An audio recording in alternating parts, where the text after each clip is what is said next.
Yes, good morning to all. Yesterday we have started equivalence of push-down automata and context-free grammar or the context-free language.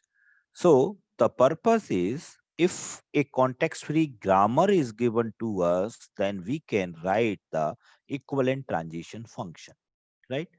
And another thing is, if we have a PDA, if the transition functions of a PDA is given, then we can write the grammar also, because these are context-free grammar is accepted by the push-down automata. That's why we have the relationship between these two components. So yesterday we have completed first one, that is the context free grammar to push down automata. So simply the purpose of this is, in this case the production rule is given to you. In this case, in case of the grammar, the main component is the production rule, and in case of the any machine, the transition function is an important point. So simply just we have to convert the production rule in in the form of transition function. This is the base of the CFG to PDA. But if we talk about PDA to CFG, so simply means that the transition function is given to you, and now you have to try to convert it in the form of production rule. This is the important point here, right? So you can see here with the help of these two rules that are defined to write for the variables as well as terminals. So you can see here, in case of the variable, whenever you want to convert it into the transition function, then how can we write it? You can see here, it can be written as that is transition function delta q, that is any state, and this is any symbol. This is you are reading from the input tape, and this is the symbol you are reading from stack. So the point of communication is, means just the production rules has to be converted in the form of the transition function of PDA, because at the time of writing the transition function of PDA, there are three components. There must be three components. So if the production rule is given to us, then these production rules are converted into this format. Clear? Now another point is, suppose this type of production rule is given to you. Now this type of transition function is given to you. Now you have to convert this in the form of, suppose this one and a, in the form of what? In the form of production rule. This is our objective. Simple. Are you getting my point? Means in case of CFG to PDA, your objective is just to convert the production rules in the form of transition function, nothing else. But in case of PDA to CFG, simply the transition function of PDA is given to you, and now you have to convert the transition function of PDA into the production rule, right? So this is we have to do this thing by using the given rule. So these are the rules for converting a context-free grammar into a PDA. So this is the rule for the variable, and similarly, this is the rule for terminal, right? The same rule can be repeated for each variables, right? Suppose three variables are there in your grammar, then the same rule will be repeated three times, right? बस नाम आपका variable का change हो जाएगा. For example here you are using a variable because a is defined. So suppose b and c, there are two variables, so the same thing will be written for b and same thing will be written for c. Similarly, for each terminal we have to written this particular transition function. So these are basically rules for converting context free grammar into transition function, means production rules into transition function. So we have done these questions. In this question, the context-free grammar is given to you, means production is given to you. Now you have converted it in the form of transition function. So this is the important question here. In this case, you can find here there are 8 terminals, so and 2 variables. So you can find here the production rules. Here you can find the transition function as per the given production rules. So if you have any doubt or any confusion in these questions, means to find the PDA equivalent of the following grammar, then please let me know.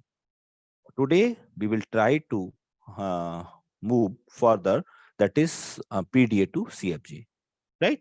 And after that we will start a Turing machine, new that can be considered as the new chapter, that is totally free from all these things.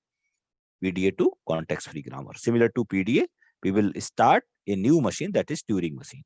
So today is the last topic of this portion, that is the PDA to context free grammar, that is just reverse of this one, right? So if you have any confusion, then please let me know. वो थोड़ा सा लेंदी होगा PDA से हम जब grammar बनाएंगे, लेकिन grammar से अगर पीडीए बनाएंगे, in that case there are two rules that you must have to follow. So if you have any confusion, any one of you have any confusion? So should I move ahead? Ashutosh, Unnati, Bhanu, Roshni, should I move ahead? कोई confusion नहीं है इसमें? Good. Thank you, Unnati, for your prompt reply. Okay. So now the point is, just we have to find context-free grammar as per the given PDA. So simple point is, the PDA is given in the form of what? In the form of transition function. So simply the point is simple. The PDA is given to you. In this case, PDA is given to you. That means you have to write. You have to explain the PDA or the working of PDA or the functioning of PDA by the transition function. So this transition function is given to you. Now you have to convert the transition function in the form of production rule, nothing else. काम यही करना है हमें, just reverse कि जो भी हमें PDA दे रखा होगा यहाँ पर, पीडीए, और पीडीए किस फॉर्मेट में डिफाइंड होगा, पीडीए की वर्किंग किससे हम एक्सप्लेन करते हैं? With the help of the transition function.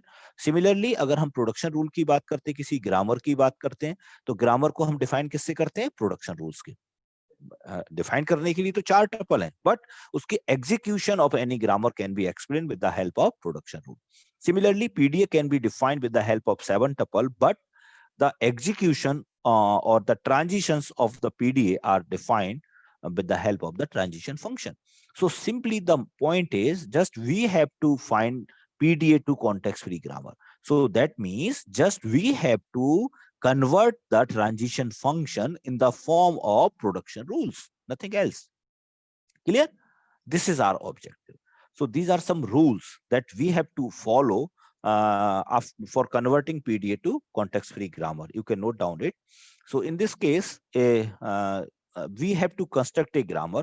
In the previous case, a grammar is given to us, and we have converted the grammar into transition function. But in this case, we have to construct a grammar, right? And that grammar is constructed through the transition function of PDA. So by default, that grammar will be context-free grammar. क्यों होगी? अगर मैं आपसे कहता हूं grammar context free ही क्यों होगी?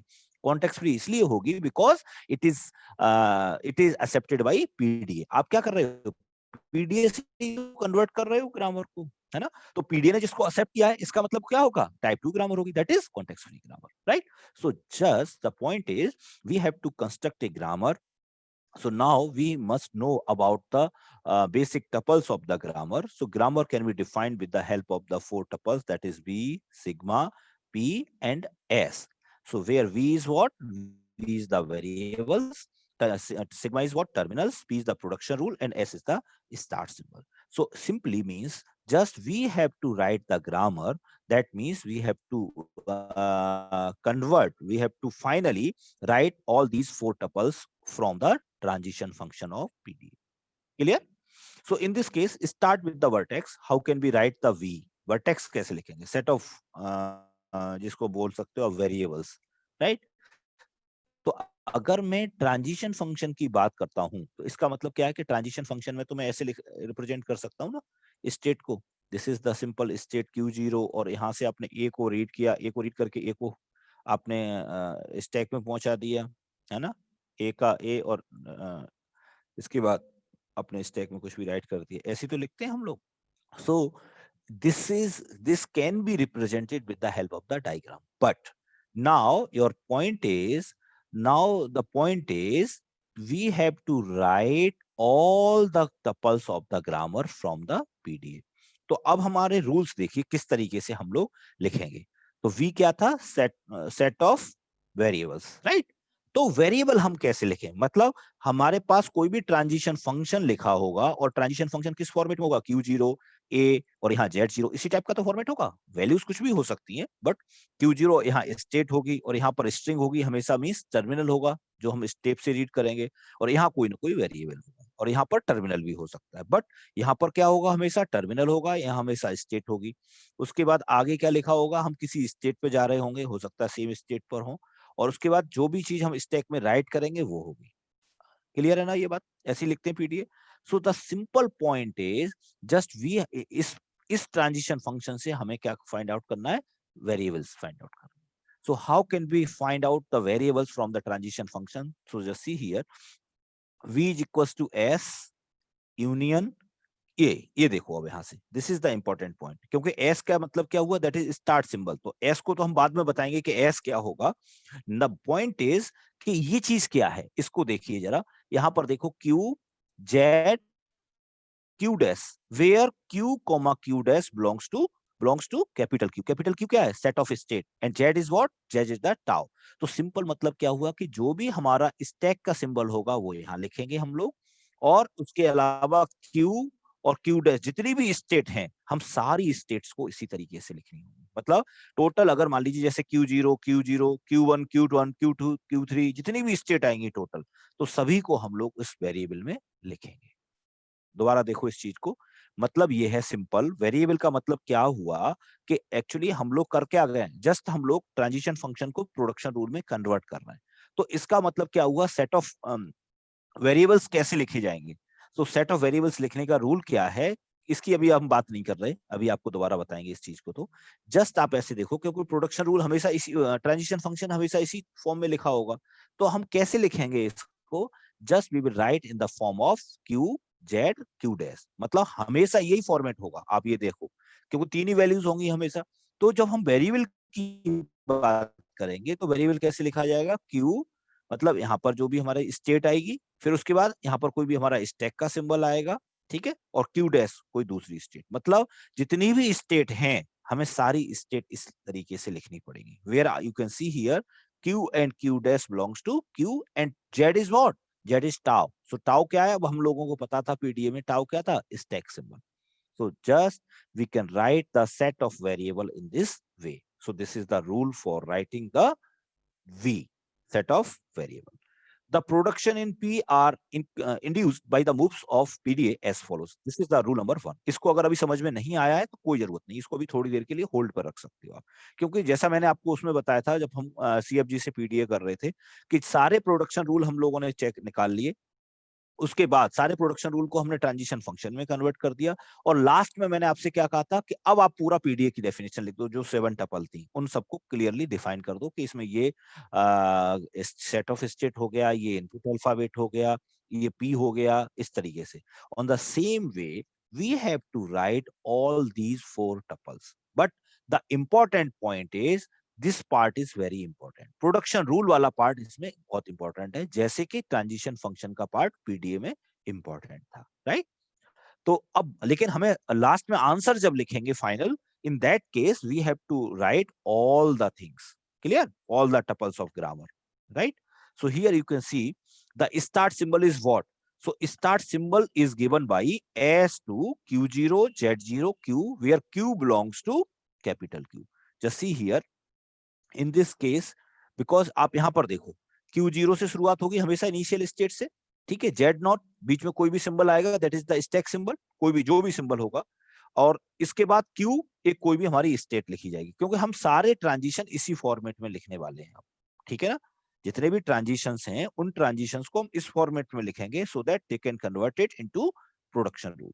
So the rule is simple, that is start symbol हमेशा क्या होगा? That will B Q0 Z0, because Z0 is the initial stack symbol, और हम लोग किसकी बात कर रहे हैं? इनिशियल स्टेट की, है ना. S क्या है आपका? Starting state. तो इस स्टार्टिंग सिंबल, तो इसका मतलब क्या हुआ द इनिशियल स्टेट्स के जितने भी सिंबल हैं, चाहे Q0 हो, चाहे इनिशियल स्टैक का सिंबल हो Z0, और उसके साथ एसोसिएट क्या करेंगे, Q, that is the state, where Q is what, Q is the set of state, capital Q। तो इसका मतलब ये हुआ कि जितनी भी स्टेट आएंगी उन सब के लिए हम इस तरीके से लिखेंगे। मान लीजिए दो स्टेट है, Q0, Q और Q1, तो हम क्या लिखेंगे, दोबारा भी एक रूल और लिखना पड़ेगा, Q0, Z0 and another for Q1। Are you getting my point? This is also the start symbol, अगर इस तरीके से है तो। ठीक है, इन दोनों की जरूरत पड़ेगी जब आप फाइनल आंसर लिखोगे, right? But before writing the final answer, आपको इंपॉर्टेंट पॉइंट ये है, और जो मेन काम है वो ये है कि सिंपल हमें ट्रांजिशन फंक्शन को कन्वर्ट करना है प्रोडक्शन रूल्स। तो ये तो सिंपल एक रूल है, just we have to follow these rules. अब आगे के रूल्स देखते हैं हम लोग। Another rules are, just see here, each move erasing a push down symbol given by Q dash null belongs to transition function of transition function Q comma A comma Z induce the production this one। इसका मतलब ये हुआ, इसको rule को अगर थोड़ा सा हम आपको समझाने के लिए उल्टा लिखें तो ज्यादा समझ में आएगा। That is Q, A and Z। Suppose this type of production is given to you. अगर आपका ऐसा कोई भी प्रोडक्शन है where you are writing in this way, that is null. Suppose this is any transition function of your PDA, right? So that means this Q is what? Q is the present state. A is what? A is the symbol that you are reading from the input tape. And Z is what? Z is the symbol that you are reading from stack, right? अब यहां पर ये नहीं आना चाहिए Z क्या है, ये चीज आपको पता होना चाहिए। जेड इज व्हाट, ये वाला प्लेस किसके लिए होता है, स्टैक के लिए, सिंबल के लिए, और ये इनपुट टेप के लिए, और ये हमारा करंट में जो स्टेट है, राइट? इसी तरीके से तो लिखते थे हम लोग ट्रांजिशन फंक्शन।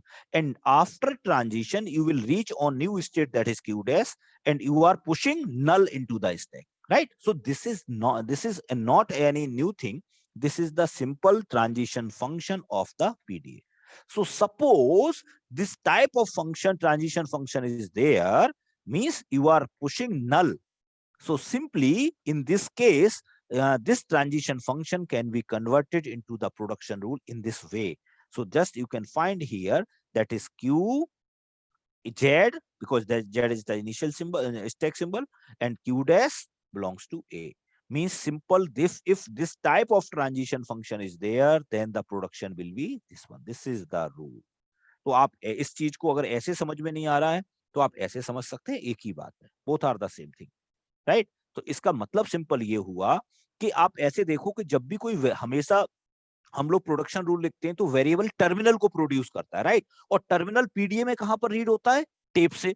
दैट मींस जो चीज यहां होगी वो हमेशा कहां कहां जाएगी, राइट हैंड साइड में। इसका हमेशा ध्यान रखो, ये हमेशा राइट हैंड साइड में जाएगी, because it is the part, it is the terminal that you are reading from the input tape. So all obviously if you are reading anything from the input tape, that means it will be the terminal. String होगी तभी तो read कर रहे हैं आप। String is what? It is the set of terminals, right? So that means whenever you have this type of transition function, then you have to convert it in this form to make it production rule. Another possibility may be, another possibility is if you have the production rule in this format, like suppose Q A Z। यहां पर आपने क्या किया, इस वाले production rule, इस वाले transition function में आपने क्या किया कि ये ऐसा ट्रांजिशन फंक्शन था जिसमें आप नई स्टेट पर जा रहे थे लेकिन स्टैक में कोई भी चीज पुश नहीं कर रहे थे, राइट? दोबारा ध्यान से सुनो इस चीज को, you are erasing something, right? आप इरेज की तो कर दिया आपने, यहां पर जेड आपने पॉप कर लिया स्टैक से, और आप पुश क्या कर रहे हो, कुछ भी नहीं कर रहे। दैट मींस कि जो भी स्टैक की पोजीशन थी उस स्टैक में जेड था पहले, जेड आपने पॉप करा लिया, तो अब हमारा यहाँ स्टैक में क्या है, कुछ भी नहीं रहा, और आपने पुश क्या किया, नल, कुछ भी पुश नहीं किया, right? So simply this is the case of erasing the symbol, right? But if you are pushing something again, suppose आपने क्या करा, आपने नई स्टेट पे आ गए Q1 पर, और जस्ट मिनट, इसको कॉमा है ये, आप कंफ्यूज नहीं हो जाइएगा। So now you are reaching to new state, that is Q1, and now you are pushing elements in this way, that is suppose Z1, Z2, right, Z3 up to Zm, बहुत सारे symbol हैं जो आप इसमें push करना चाह रहे हैं। तो क्या होता है कि Z तो यहाँ से हट गया, अगर हम स्टैक की बात करें पीडीए के केस में, तो Z तो आपका पॉप हो गया क्योंकि Z आपने यहाँ पर कॉल कर लिया, तो Z हटा और Z की जगह आपने पुश क्या कर दिया, Z1, Z2, Z3, तो इसका मतलब क्या हुआ, Z1, Z2, Z3, इस तरीके से तो कोई भी चीज पुश हो गई, इस तरीके से तो पुश होंगे, और जो हमारा लास्ट एलिमेंट होगा वो हमारा सबसे ऊपर होगा, टॉप पॉइंटर पर। ठीक है ना, अभी हम इस पर नहीं जा रहे, ये क्यों लिख दिया, simple, just the point of communication is just if we are erasing here Z, but in this place we are pushing Z1, Z2, Z3 because we can push any number of elements into the stack. तो ऐसी अगर situation है, in that case just we have to write that is Q or Z and Q dash, जो नई जो भी हमारी नई स्टेट होगी that is Q dash, right, and then A will be there, A हमेशा टर्मिनल इधर आएगा। ठीक है, अगर नल होता यहाँ पर तो कोई प्रॉब्लम नहीं थी, A आता अकेला जो यहाँ पर आया है, but here there are lot of symbols that you are pushing into the stack. तो ऐसे केस में क्या होगा, हम लोग क्या लिखेंगे Q1, क्योंकि Q1 देखिए आउट हम लोग कहाँ रीच कर रहे हैं, सबसे पहले Q1 स्टेट पे, तो Q1 को एज इट इज कॉपी किया, फिर उसके बाद जो सिंबल है हमारा बीच में स्टैक वाला जो पुश हो रहा है दैट इज Z1। ठीक, फिर अब इसके बाद देखो आप क्या क्या स्टेट्स आती जाएंगी, आगे आगे देखेंगे अगर आप, तो क्या होगा Q2, फिर Z2, इनको सबको देखते जाओ। और इसमें एक चीज इंपॉर्टेंट पॉइंट ये है कि हमेशा ये स्टेट जो होगी वो ये दोनों कॉपीड होंगी, हमेशा ध्यान रखो, और लास्ट वाली जो स्टेट होगी जो भी यहाँ आएगी वो हमेशा कॉपी होगी इस जगह पर, बस कुछ नहीं करना है। मतलब ये हुआ कि अगर सपोज दो सिंबल आप स्टैक में पुश करते हो तो आपको 4 कॉम्बिनेशन लिखने पड़ेंगे। क्यों लिखने पड़ेंगे, क्योंकि आप किस तरीके से लिखोगे, Q0, Q1, Q1, Q0, Q2, Q0, इस तरीके से। तो अभी आप उसकी उसमें नहीं जाइए, जब हम आपको एग्जांपल कराएंगे तो आपको डिटेल में और बताएंगे। Just the point of communication is the rule number 3 is it is just in this case you are not erasing from the stack, you are pushing something। तो इसका मतलब क्या होगा कि जब आप पुश कर रहे हैं तो आप स्टेट लिखेंगे, उसके साथ जितने भी सिंबल पुश होंगे इंडिविजुअली इनको लिखना पड़ेगा, Q0, Z1, Z2, Z3 up to Zm, बस इतना ध्यान रखना है। अगर आप इसमें कोई भी चीज पुश नहीं करते, राइट, ये वाली सिचुएशन होती है आपकी Q dash null, so in this case you will find you can convert it directly as the production rule in this way, but if you are pushing anything then you will write the production rule in this way। अब दोबारा से recap कर देता हूं क्योंकि थोड़ा सा ये लेंथी है, इसलिए दोबारा से समझो सारी चीजें। now the point is if PDA is given to you and now PDA means transition function is given to you, and just by the transition functions you have to convert these transition functions into production rules। So how we can represent it? So ये तो simple rule है, start symbol हम कैसे बनाएंगे, that is Q0, Z0, Q, where for all Q belongs to capital Q। This is the simple rule, but the आपको करना कहां पर है चेंज, क्या क्या करना है ये देखिए आप, this is the important point two convert the transition function. Suppose any transition function is in the form of Q A Z, आप मेरे साथ साथ नोट कर सकते हैं अगर चाहें तो, is equals to Q dash comma null, suppose this type of any production. तो अगर हम इस प्रोडक्शन को, एक तो बहुत सिंपल तरीका है, अगर ऐसा प्रोडक्शन है, ऐसा ट्रांजिशन फंक्शन है तो इसका प्रोडक्शन ये लिखा जाएगा, but I want to explain all the things very clearly. इसका मतलब ये कि आपको कॉन्सेप्ट समझ में आए।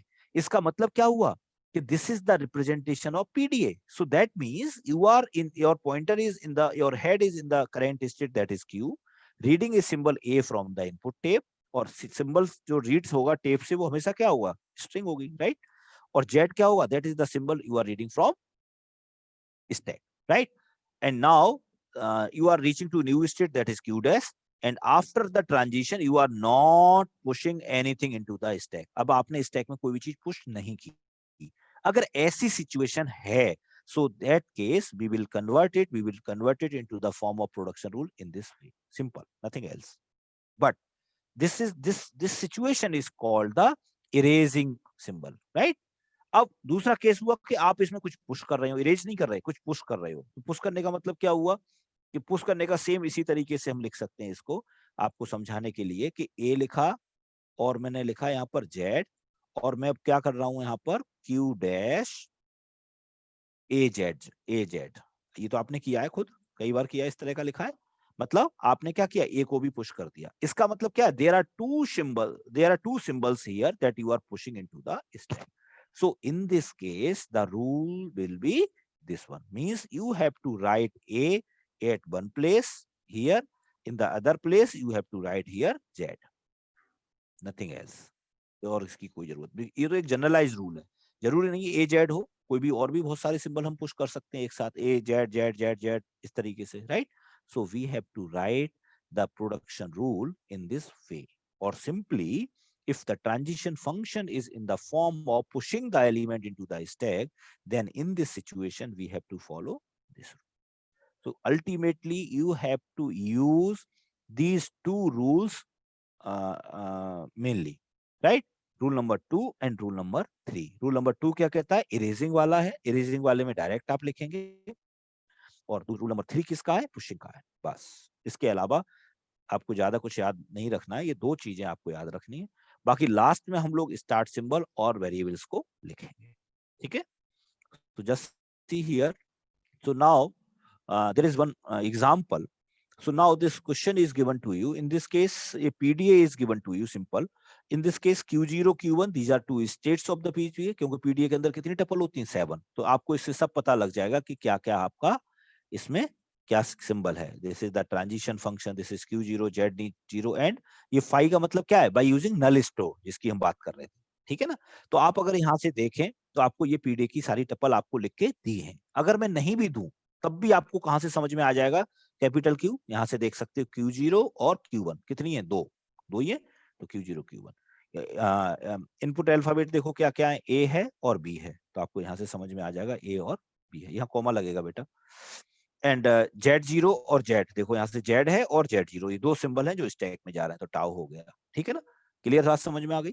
सो इसका मतलब ये हुआ कि अगर हमें पीडीए इस तरीके से नहीं भी दिया हो, केवल अगर हमें प्रोडक्शन रूल्स भी दे रखे हों, तब भी हम क्या कर सकते हैं, just we can find the production rule as per transition function. Clear. अब इस पीडीए में आप देखिए कोई भी चीज लेके चलते हैं हम, अगर आपने कहा ये वाला, इसको देखिए सबसे पहले, एक इसको देख सकते हो सबसे पहले, या पहले इसी को देखो सबसे पहला, इसका मतलब क्या है, और इसको भी देख सकते हो रूल नंबर 2 को। इन दोनों में क्या हो रहा है, देखिए आप यहाँ पर आपने Q1 स्टेट में है, ये क्यों है इससे मतलब नहीं है, our point of communication is just we have to convert it this transition function into production rule. So now you can see here you are in state Q1 and B you are reading from input tape and Z you are reading from stack, and now finally you are in new state that is Q1 and you are not pushing anything. So इसका मतलब क्या होगा, यहाँ पर rule number कौन सा लगेगा बेटा, इन this case you will follow rule number 2। क्या होगा इस केस में, Q जो भी हमारा Q है, स्टैटिक जो भी हमारी स्टेट है वो रहेगी, और Z हमारा जो सिंबल है स्टैक वाला वो बीच में आएगा, और Q डैश जो नई स्टेट हमारी आ रही है वो यहाँ आएगी। तो इसका मतलब क्या हुआ, अगर मैं इसकी बात करूं इंडिविजुअली आपसे, तो क्या होगा Q1, अब स्टैक का सिंबल क्या है यहाँ पर, Z, तो Z वाला सिंबल आएगा। और तीसरी बात क्या बताई थी कि आउटपुट कहाँ जा रहे हैं, किस स्टेट में जा रहे हो, तो बाय डिफॉल्ट आप इसमें Q1 में ही जा रहे हो, राइट। अब इसका प्रोडक्शन रूल अब आप कैसे लिखेंगे, and finally you are pushing what, इसमें स्टेप से रीड क्या कर रहे हो, input symbol that is B, B. So simply, if this type of production is there, this type of transition function is there, then this can be converted into the production rule by this law, by this rule, rule number 2. Simple, nothing else, right? Similarly, if we want to convert this one also, so this is also converted in the by using the rule number 2. So simply you are in the state Q0 and stack symbol is Z0. So just write here Z0, कुछ नहीं करना है, बहुत आसान है। And in the third place where you are moving, so you are moving to the same state, nothing else, that is Q0. And after this, what is produced by the transition function, तो क्या produce हो रहा है यहाँ पर, नल। ये read भी नल कर रहा था, तो that means it is null. यहाँ जो भी होगा, यहाँ नल है, दैट्स व्हाई हियर नल, यहाँ बी था तो बी हो गया, ए होता तो ए होता। क्लियर बात समझ में आ गई। तो this is the rule number 2। अगर इसमें किसी को भी कंफ्यूजन हो रूल नंबर 2 में तो आप मुझे बता सकते हो please. If you have any confusion in rule number 2, मैंने इसीलिए रूल्स पहले बता दिए और एक एक करके मैं आपको एक्सप्लेन कर रहा हूं। If you have any confusion in rule number 2, so then please let me know. So rule number 2, just I am explaining again, that is the state Q0 जो भी दे रखी है, फिर यहाँ पर जो भी स्टेक का सिंबल है वो दूसरे नंबर पर आएगा, और थर्ड पॉइंट पर जो भी हमारा यहाँ पर ट्रांजिशन के बाद आप जिस स्टेट पर जाते हो, just you should write here. After that, that will produce you the symbol that is you are reading from input tape. अगर आप इसको टेक्निकली और पूछेंगे डिटेल में तो मैं आपको और भी एक्सप्लेन कर सकता हूं, बट मैं कहीं ना कहीं ये नहीं चाह रहा कि आप कंफ्यूज हो। सिंपल सी बात है, जब हम प्रोडक्शन रूल लिखेंगे तो इधर क्या आएगा, वेरिएबल, और इधर क्या आएंगे, टर्मिनल या वेरिएबल, राइट। तो अल्टीमेटली ये वेरिएबल कुछ प्रोड्यूस करेगा। तो प्रोड्यूस हम कोशिश हमेशा किसकी करते हैं लैंग्वेज में, जो टर्मिनल्स की। तो टर्मिनल हमेशा कहां से रीड होगा, अगर हम मशीन की बात करेंगे तो terminal will be available at the input tape, right. तो इनपुट टेप पर प्रोड्यूस होगा। तो इनपुट टेप जब हम ट्रांजिशन फंक्शन लिखते हैं तो कहां होता है, इस प्लेस पर। तो ultimately this is produce by the variable, तो इसलिए हम इस फॉर्मेट में लिखते हैं। तो या तो आप रूल के हिसाब से समझ लीजिए, या इसको थोड़ा और डिटेल में टेक्निकली समझना चाहेंगे तो भी आप समझ सकते हो कि हमेशा प्रोड्यूस क्या होगा, टर्मिनल या वेरिएबल। तो इस तरीके से हम इसको लिखेंगे। अब आप स्टैक में कोई चीज पुश कर नहीं रहे हैं तो इसका मतलब और यहां पर कुछ भी नहीं लिखा जाएगा। क्लियर? तो यहां तक क्लियर हुआ सभी को? कोई कंफ्यूजन, कोई डाउट तो नहीं? दीक्षा, दीपक, नंदिनी, जयंत, किसी को भी, विशाल, मयंक, अक्षित, एनी डाउट? बहुत इंपॉर्टेंट पॉइंट है ये, मैंने इसीलिए बहुत स्लो करके मैं बताने की कोशिश कर रहा हूं। मैंने रूल, मैं चाहता तो डायरेक्ट आपको यहां से स्टार्ट करता, लेकिन आपको समझ में आना बहुत जरूरी है, इसलिए मैं आज इसको थोड़ा स्लो करा रहा हूँ। तो यहाँ तक क्लियर समझ में आ गई? Now rule number 2 is very clear. अब थोड़ी सी जो प्रॉब्लम आती है वो रूल नंबर 3 में आती है, उसको हम लोग थोड़ा सा और देखते हैं क्योंकि वो थोड़ा सा लेंदी है। जस्ट सी हियर, इसको रब कर देता हूं मैं।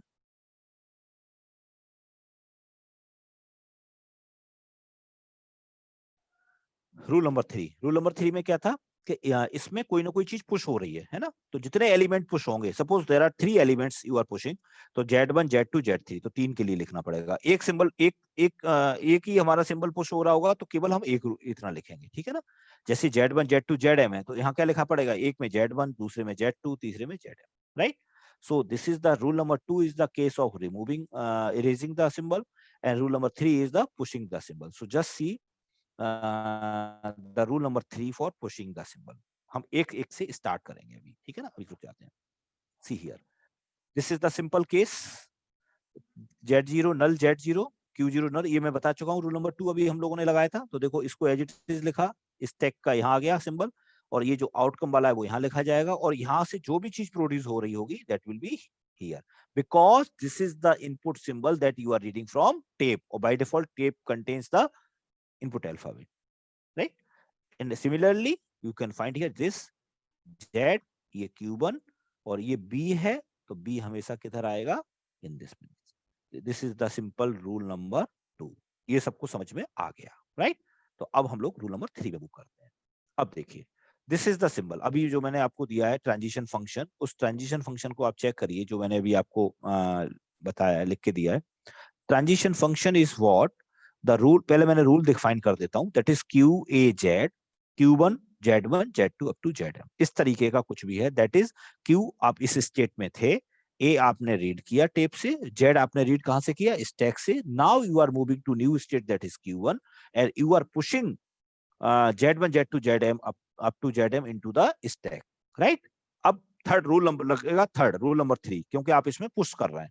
सो जस्ट सी हियर, Q आपने एज इट इज लिखा, Z जो भी सिंबल है एज इट इज लिखा, और अभी इसके बारे में होल्ड रखते हैं, इस पे यहाँ इस जगह को ब्लैंक रखिए, खाली रखिए, ठीक है। अब देखिए, जो टर्मिनल होगा वो मैंने आपसे कहा पहले हमेशा राइट हैंड साइड जाएगा, ये सीधा रूल लिखा है, अभी मैंने कुछ नहीं बताया आपको। ए यहाँ आ गया, मैंने ये पहले ही बता चुका हूँ। नई स्टेट में कहाँ आ गए आप, Q1। अब देखिए यहाँ से एक पहला सिंबल क्या है, Z1, जो आप पुश कर रहे हैं, तो Z1 लिखेंगे, इस जगह को भी खाली रखिए अभी। फिर आपने क्या किया, Z2 पुश किया, तो यहाँ पर Z2 रखिए, इसको भी खाली रखो। फिर आपने क्या किया, इस तरीके से ZM, तो लास्ट वाले में ZM रखिए। ठीक है, अब हम लोग क्या करेंगे, ये जो हमने अभी जो बोला था आपसे कि ये जगह खाली रखिए, इनको हम लोग फिल करेंगे। कैसे करेंगे, अब इसके हिसाब से चलोगे तो क्या है, पहले हमने Q1 है तो यहाँ Q2 कर दिया, जब यहाँ Q2 किया तो ये हमेशा सेम होंगे, ऐसे इसके बराबर वाला हमेशा सेम होगा। ठीक है, और लास्ट वाला जो होगा वो हमेशा यहाँ आएगा। ठीक, कैसे होगा देखो, अगर हम ऐसे बात करते हैं कि Z1 Z2 Z3 up to ZM है, तो इस तरह से हम स्टेट क्या लिखेंगे, Q1 Q2 Q3 up to QM। तो यहाँ पर Q1 यहाँ आ चुका है, तो यहाँ हम Q2 से शुरुआत करेंगे। लेकिन हमारे पास कभी भी इस तरह से इन्फिनाइट केस का कोई भी प्रोडक्शन नहीं आएगा। हमारे पास हमेशा दो वेरिएबल का होगा, मैक्स टू मैक्स, बस। तो कैसे करेंगे, अब इसको समझने की थोड़ी सी कोशिश करना, बहुत अच्छे से समझ में आएगा। Just see here, Q0 BZ0 is equal to Q0 ZZ0। इसको देख लीजिए एक बार आप लोग, जस्ट आप चेक कर सकते हो, इसको ये दे रखा है, देखो ये वाला Q0 BZ0 Q0 ZZ0। अगर ये प्रोडक्शन है, इसका मतलब क्या है, इसका मतलब ये हुआ कि आपको क्या दे, Q0 स्टेट में आप हैं, you are reading B from the input tape, now you are in Z0 state, sorry Z0 is you are reading from stack, and now you are in Z0 Q0 state, and you are pushing here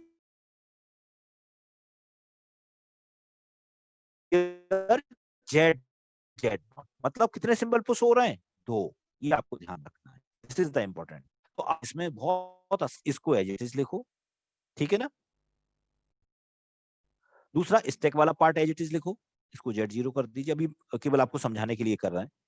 फिर दूसरा वाला B, यहां पर जो भी terminal आएगा वो इस पॉइंट पर आएगा। मैं इसी रूल को केवल आपको एक्सप्लेन करने के लिए बता रहा हूं अभी, ठीक है ना, इसके रूल्स में मैं आपको अभी डिफाइन करूंगा।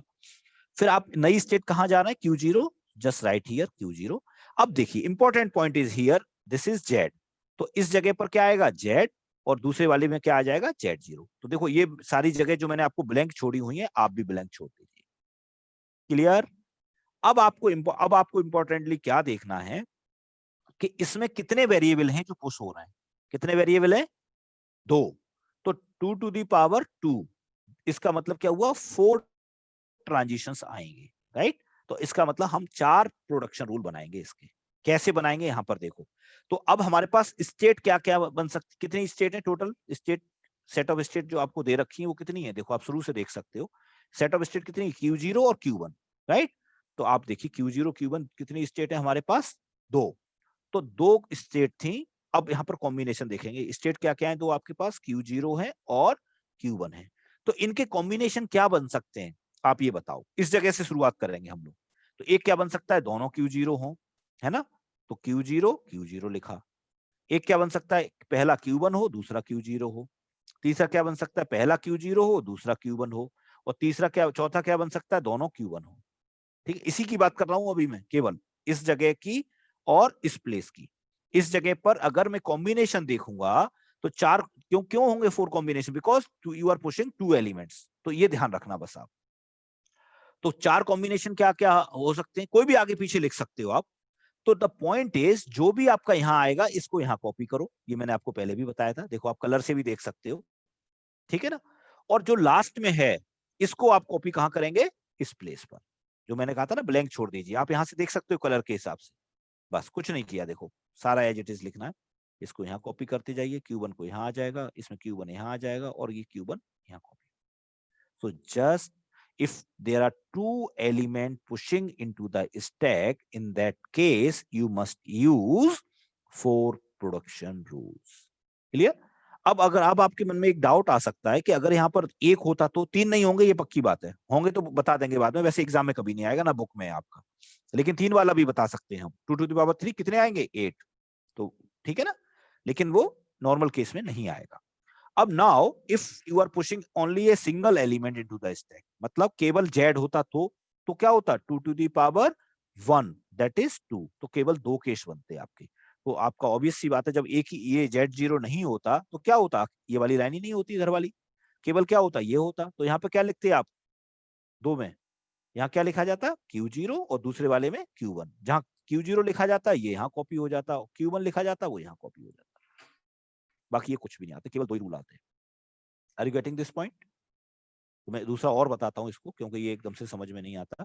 इसको दोबारा से फिर और बताते हैं। This is the another one, that is Q0 BZ, and Q0 ZZ. So simple, Q0 is there, Z is there, इसको blank छोड़िए आप. This is B, तो B जो भी टर्मिनल होगा हमेशा उसकी प्लेस यही रहेगा. Out next state, that is the outcome state. So just write here Q0. और यहाँ दो सिंबल हैं ZZ, right? So एक में लिखो Z, दोबारा फिर इसको कॉपी करके केवल Z लिखो, बाकी दोनों सिंबल खाली रखो. So similarly here there are two symbols that you are pushing into the stack. So 2 to the power 2, that is 4. 4 transition बनेंगे इसके. तो इसी को 4 बार लिख के रखिए आप, बिल्कुल एज इट इज, कुछ नहीं करना. अब 4 में क्या हो जाएगा, यहाँ पर Q0 रखो, यहाँ भी Q0 कर दो. तो ये वाला Q0 यहाँ कॉपी हो जाएगा और ये वाला Q0 यहाँ कॉपी होगा. कलर के हिसाब से भी देख सकते हो आप.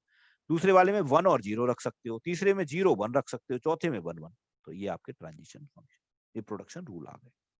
अब समझ में आ गए क्लियर? तो दो वाले तो समझ में आ गए. सिमिलरली अब मैं बात करता हूं सिंगल वाले की. This is the simple case, that is Q0 A Z Q1 A. तो बिल्कुल सेम वैसे ही करना है. Q0 ये जो स्टैक का सिंबल है वो इस प्लेस पर आएगा, इस प्लेस को खाली रखिए. और Q1 नई स्टेट आ गई आपकी, और A आपका टर्मिनल है, that is in this place. और उसके बाद नया सिंबल क्या है, Z, तो Z अपनी जगह आ गया. बस, दूसरा है नहीं, तो दूसरा यहाँ पर कुछ भी लिखने की जरूरत नहीं है. क्लियर? नाउ अब आपके पास क्या है, कितना सिंबल पुश हो रहा है, 1. तो 1 का मतलब क्या हुआ, 2 to the power 1. कितने सिंबल लिखने, कितने प्रोडक्शन रूल लिखने पड़ेंगे, 2. तो देखिए क्या करो, एक बार तो यहाँ पर Q0 लगा लो और एक बार क्या लगा दो, Q1. तो Q0 रखा, एक बार Q1 रख दिया. Q0 रखा तो इस जगह पर जो आपने ब्लैंक छोड़ी थी Q1 पास कर दिया. Q1 रखा तो Q1 पास. कंप्लीट हो गया ये. सिमिलरली इसको देखो, Q1 A Z0 Q0 Z0. तो Q1 की जगह Q1, Z0 की जगह Z0, इसको ब्लैंक रखा. Q0 एज इट इज आ गया, टर्मिनल अपनी जगह पर आ गया, और Z0 एक ही सिंबल है आपका. ठीक है. अब एक सिंबल है तो कितने केस बनेंगे, एक ही सिंबल पुश हो रहा है तो कितने केस बनेंगे, 2. तो 2 के केस में क्या होगा, एक बार Q0 एक बार Q1. बस इस जगह पर एक बार Q0 रखा, एक बार Q1 रखा. जो यहाँ रखा वो यहाँ कॉपी हो गया. लास्ट वाला हमेशा यहाँ कॉपी होगा. बस ये यहाँ कॉपी होगा. अब क्लियर हो गया? तो केवल आपको ये रूल्स फॉलो करने और इसके अलावा कुछ भी नहीं करना. ठीक है. फाइनली अब आप क्या करो, इसके बाद आप सारी रूल, अब स्टार्ट सिंबल लिख दीजिए. स्टार्ट सिंबल क्या करो, देखो यहां से चेक करके देखो क्या क्या आपके सिंबल आए. Q0 Z0 Q0. अब देखो Q0 Z0 Q0 Q0 Z0 Q1, यही आ रहा है. इसके अलावा देखो कोई नया आ रहा है क्या, कोई Q0 Z0 Q1 Q0, इससे पता लग जाएगा आप. तो स्टार्ट सिंबल में आप क्या करोगे, Q0 Z0 Q0 और Q0 Z0 Q1. ये दो ही तो आ रहे थे जो मैंने अभी चेक किया था आपको. रूल क्या था, Q0 Z0 और Q, जहां पर Q कोई सा भी आए. दोबारा से देखो, सारे सिंबल को चेक करते हैं हम लोग. Q0 क्या आना चाहिए, Z0 और Q. अब देखो यहाँ से स्टार्ट सिंबल के लिए Q0 Z0 Q0 आ रहा है, ठीक है. और दूसरा देखो Q0 Z0 Q0 Q0 Z0 Q1. और चेक करो Q0, ये तो Z वाला है, Z0 वाला देखो ये भी नहीं है. Q0 वाला Z0 वाला ये भी नहीं है. तो कितने हो गए हमारे पास पॉसिबल, केवल हमारे पास वो Q0 Z0 Q0 Q0 Z0 Q1. तो ये सारे हमारे क्या हो गए, स्टार्ट सिंबल. सारे प्रोडक्शन देखने के बाद आप अपना रूल नंबर 1 लिखना, तो आपको आसान होगा. ठीक है ना. नाउ अब आती बात वेरिएबल क्या होंगे. ठीक है. तो वेरिएबल में क्या करोगे, आप स्टार्ट सिंबल लिखोगे और जितने भी पॉसिबल होंगे, जितने भी आपके आए हैं, जेड वाले हों या Z0 वाले, सारे लिखे जाएंगे. मतलब Q0 Z0 Q0 Q0 Z0 Q1. अब इसके बाद जितने भी होंगे Q0 Z Q0, जैसे ये वाले सारे variable Q0 Z0 Q0 Q0 Z0 Q1. एक बार, अगर एक बार आपने कॉपी लिख लिया है तो वो दोबारा रिपीट नहीं होगा. Q0 Z Q1 ये भी आएगा. तो सारे हम यहाँ पर लिख देंगे जिनका कोई भी चीज रिपीट ना हो. बस ये सारे सेट ऑफ वेरिएबल हो. So simply after applying all these three rules, you will find a grammar equivalent to the PDA. तो आप जस्ट इसकी प्रैक्टिस करें. कोई कंफ्यूजन, कोई डाउट है तो हम लोग इसको कल और डिटेल में डिस्कस कर सकते हैं. बट इंपॉर्टेंट पॉइंट इज कि आप इसका प्रैक्टिस जरूर करना. ठीक है. Thank you. और कोई डाउट है तो प्लीज पहले डाउट पूछिए और प्रैक्टिस जरूर करना बुक में. मैंने इसीलिए ये सारी चीजें आपको समझाई, सारे रूल्स को बताया और आपको इसकी ट्रिक भी बता दी कि किस तरीके से. देखिए इसमें कहीं कोई प्रॉब्लम नहीं है, प्रॉब्लम होती है नॉर्मली इस केस में. तो आपको इसमें पता रहे कि किस तरीके से हमें इसको करना है. इसलिए मैंने कलर के थ्रू आपको समझाने की कोशिश की है. ठीक है ना. यहाँ पर इसको कंफ्यूज ना हो इसलिए मैं आपको, बाकी ठीक है. और कहीं भी कोई कंफ्यूजन है तो आप पूछ सकते हैं प्लीज. कहीं भी किसी तरह का कोई भी कंफ्यूजन हो आपको, प्लीज आप पूछिए. क्योंकि अगर इसकी प्रैक्टिस नहीं हुई तो ये सही नहीं हो पाएगा, इसलिए प्रैक्टिस जरूर करें आप लोग, ठीक है। और जैसा हमने उसमें किया था ग्रामर वाले केस में कि सारे ग्रामर दे रखी थी, तो पीडीए जब बनाया था तो सारी टप्पल लिखी थी, सेम उसी तरीके से जब हम इसकी ग्रामर देंगे तो इस तरह से लिखेंगे, सेट ऑफ वेरिएबल ये हो गया, इसके अलावा ये आपके स्टार्ट सिंबल हो गए, ये आपके सारे प्रोडक्शंस हो गए, ठीक है। इनका नाम दे सकते हो आप, इसके आगे जैसे 13, 14, 15, 16 लिखा है ना, आप इस तरीके से P1, P2, P3, P4, P5 इस तरह से लिख सकते हैं। So just because of counting the set of production rules. So if you have any confusion or doubt, हम लोग कल डिस्कस कर लेंगे। तब तक के लिए आप इसकी प्रैक्टिस जरूर करें। Thank you for attending the class.